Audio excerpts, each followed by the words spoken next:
It is very snazzy music. You are live. Oh Cool. my gosh. I was just jamming to that So jamming to those tunes. that's really frightening. So this is Data Security Over Coffee, first one for 2025. Hmm. Unfortunately, you won't be able to see our really cool intro because Angie and I just recorded it today. She's responsible for the script. So if it stinks, it's on her, not me. I tried with something that I thought was a little bit more professional. Obviously, you can see that Angie still doesn't use a background because she doesn't believe in promoting our company. Nice job, Angie. And she refuses to go with the label. Her title, I think, is really cool. I'm not going to share it because she's eventually going to do that, and I think everybody's going to get a real kick out of it. With that said, so this is change, change, and more change. Hello, 2025. And guess what? That's right. My sister came up with the title of DSOC for January. So I'm going to not talk as much and let Angie explain to you what are we going to talk about, Angie, for the next however many minutes we decide to burn up on people's LinkedIn Live. Well, I think it's so appropriate. I mean, there's nothing but change going on all around us, and every single change is going to have some impact on us or our clients or our families or our communities. And so, there's a ton of stuff happening. Okay, let's put you on the spot since it's early on. So, what is the number one change that you think is happening in 2025 that's going to affect the people watching Data Security Over Coffee? Well, I know we have a whole bunch of healthcare clients, friends, and healthcare adjacent clients and friends known as business associates. And so there is a major change being proposed to HIPAA. Um, By the way, HIPAA is spelled HIPAA. For those of you who still spell it with two P's. yeah, yeah, they're the HIPAA certified ones. Um, yeah, so this is a little bit disconcerting because on one hand, it's just kind of requiring more of what's already in the security rule, but it's going even above and beyond with the requirements around documentation. I think one of the most interesting is that business associates, they're stating that business associates will have to have a subject matter expert certify their security, their compliance once a year. Don't know Whoa, how that's going to work. Um, that's kind of scary. yeah, and they use the term subject matter expert.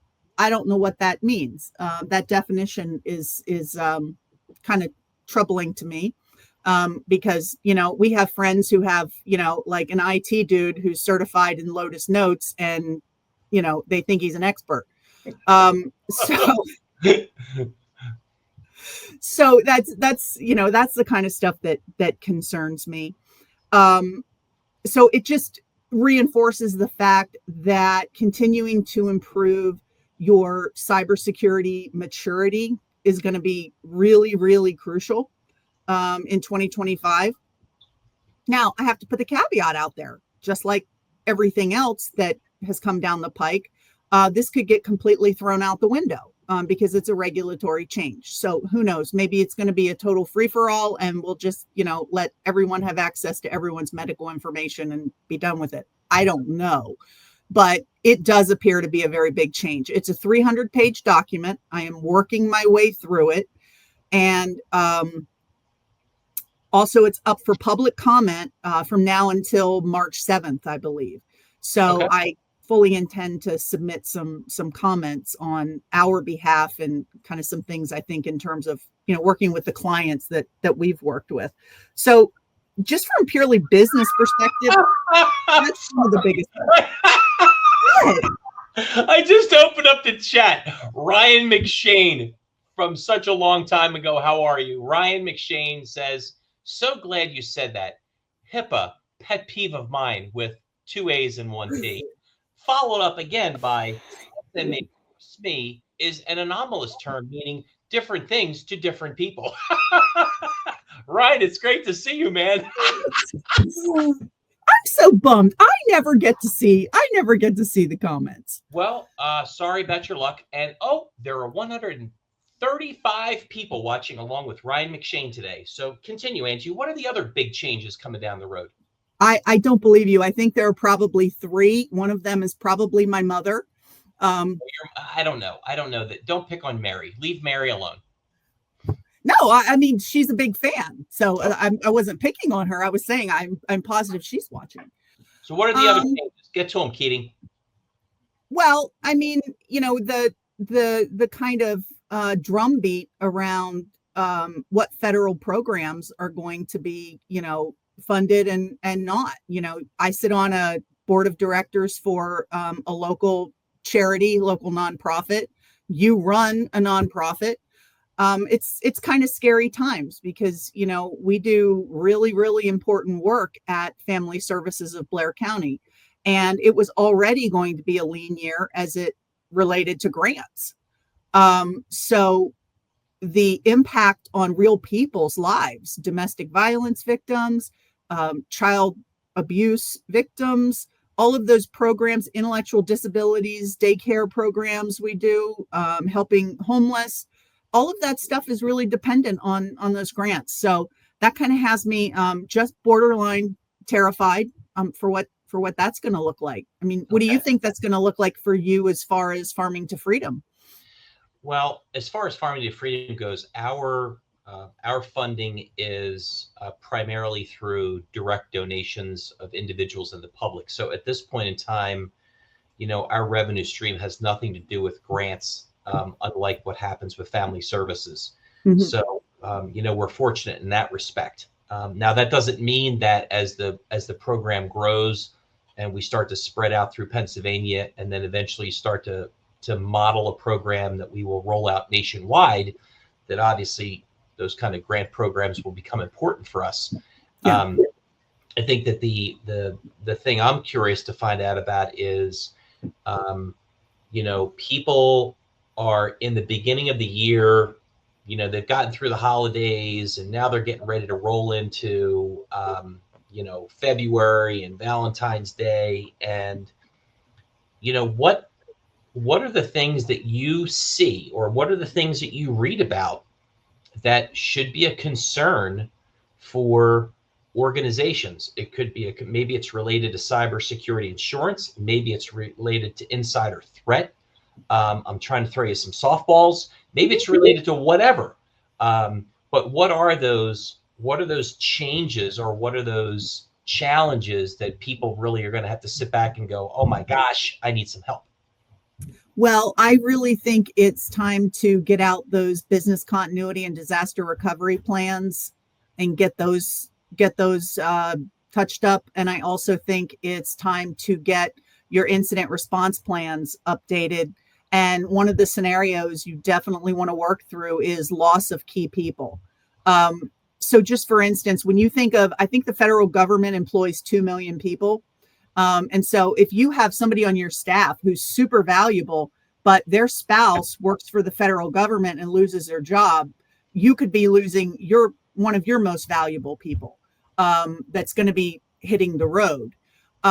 So that's one thing. I think, the potential for some civil unrest as well as some increased hacker activity, social activism, hacktivism, I believe is probably going to be something that's on the rise.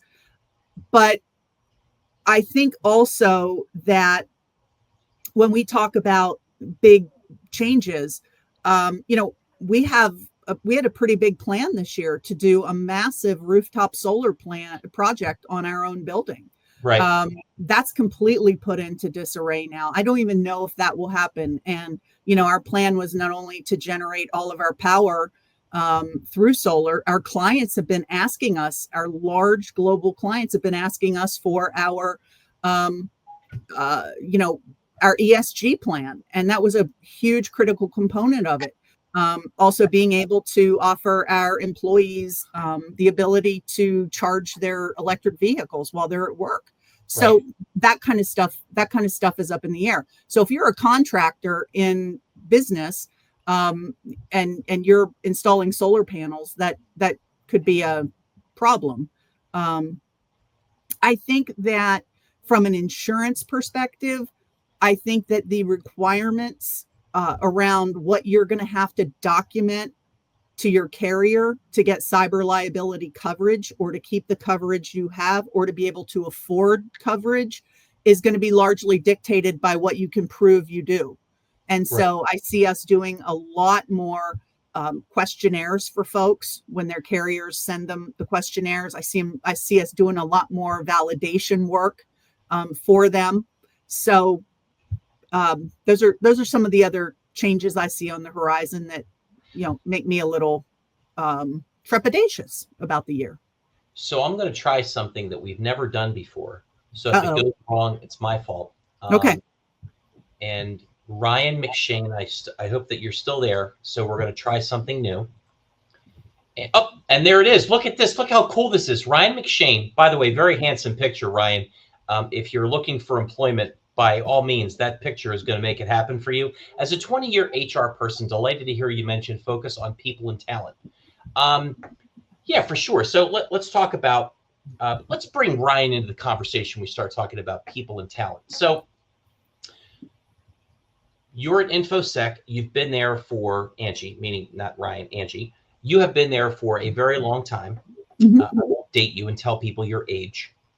So when you think about the talent pool and HR issues and information security, what do you think is changing, good or bad, in the world of information security, talent acquisition, et cetera, for the overall landscape of information security?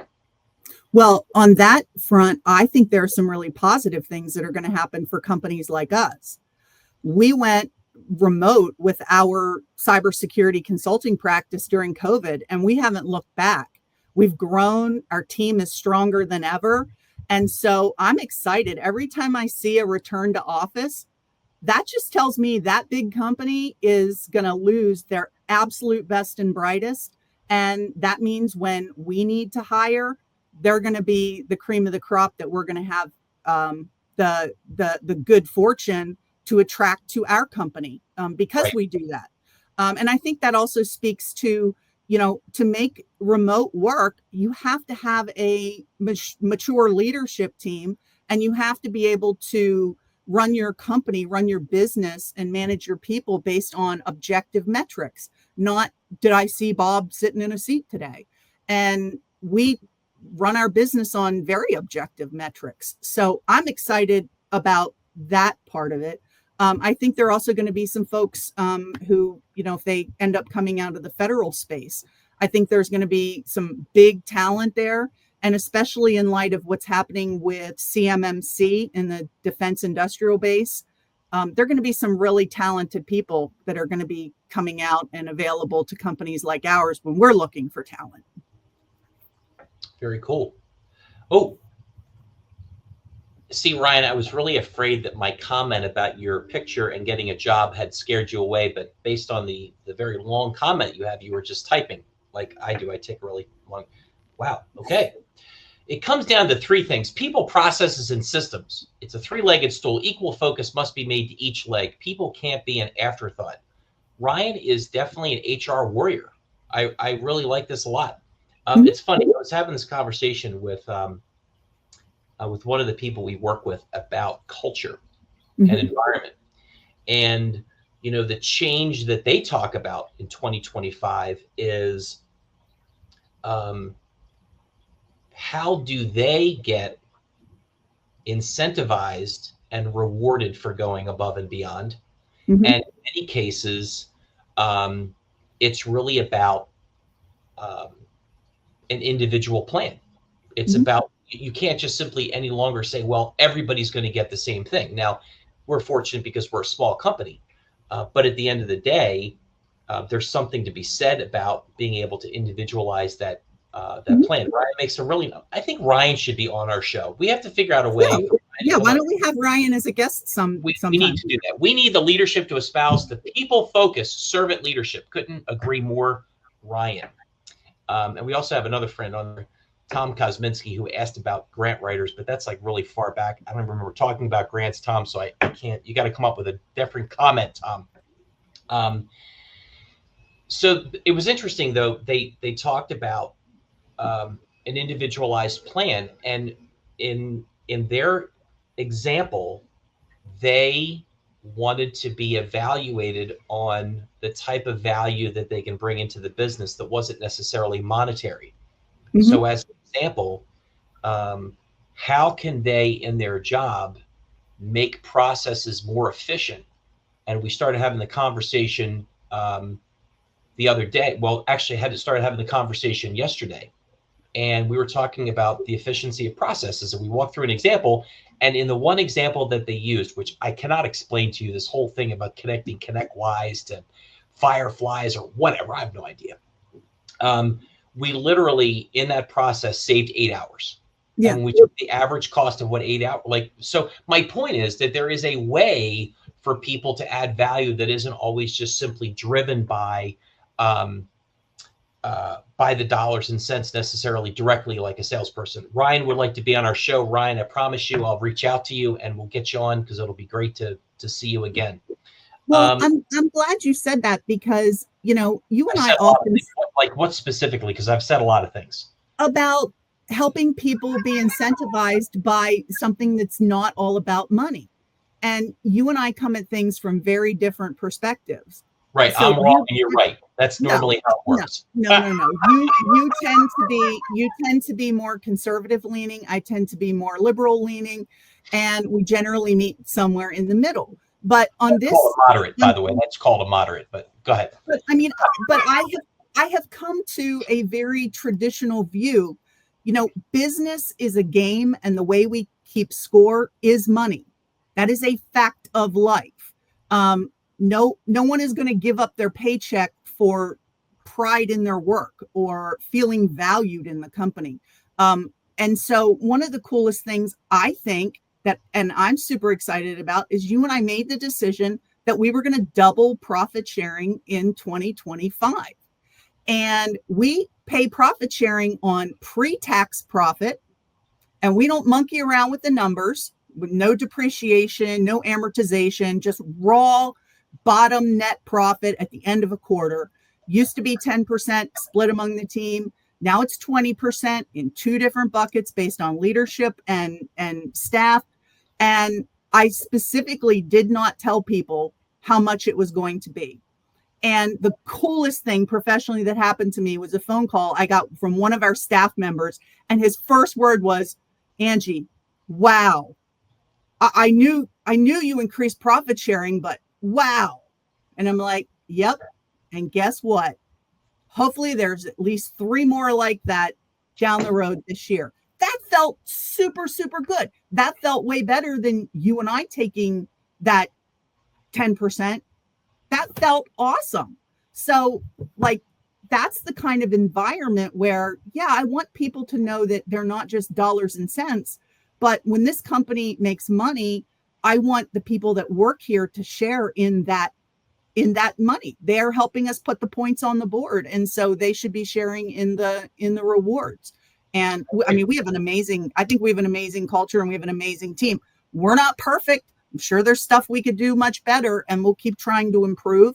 But that's a huge accomplishment for you and I. I agree. And I think that those kinds of changes matter, right?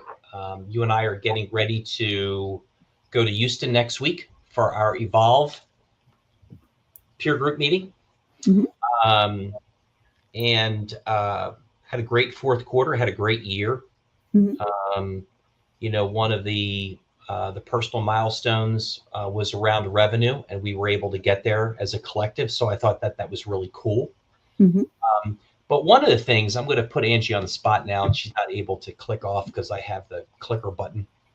So another big item of change in 2025 is my little sister is finally getting married. Oh, so a super cool guy I will let him remain anonymous because I don't want his inbox to be flooded with all of these sad emails of, oh my God, dude, don't do it. Like, I know her better than you do. Don't bury this woman. But no, in all seriousness, and I said this to you at lunch today, don't blow it because he's a really good guy. But no, you know what? It's cool because for a really long time, um, I've had the opportunity to watch Angie and this person to be named later grow in their relationship. And when I saw him over the weekend and he talked about it, you could just tell that he was really super jazzed about it. I know that she's super jazzed. The other change is that I'm actually going to become an ordained minister and officiate their wedding and watch out for what I have to say at their wedding. It'll be interesting. Hopefully that'll be on Facebook and LinkedIn Live or whatever. But no, it's a great experience. It's a great time for both of them, and I'm excited.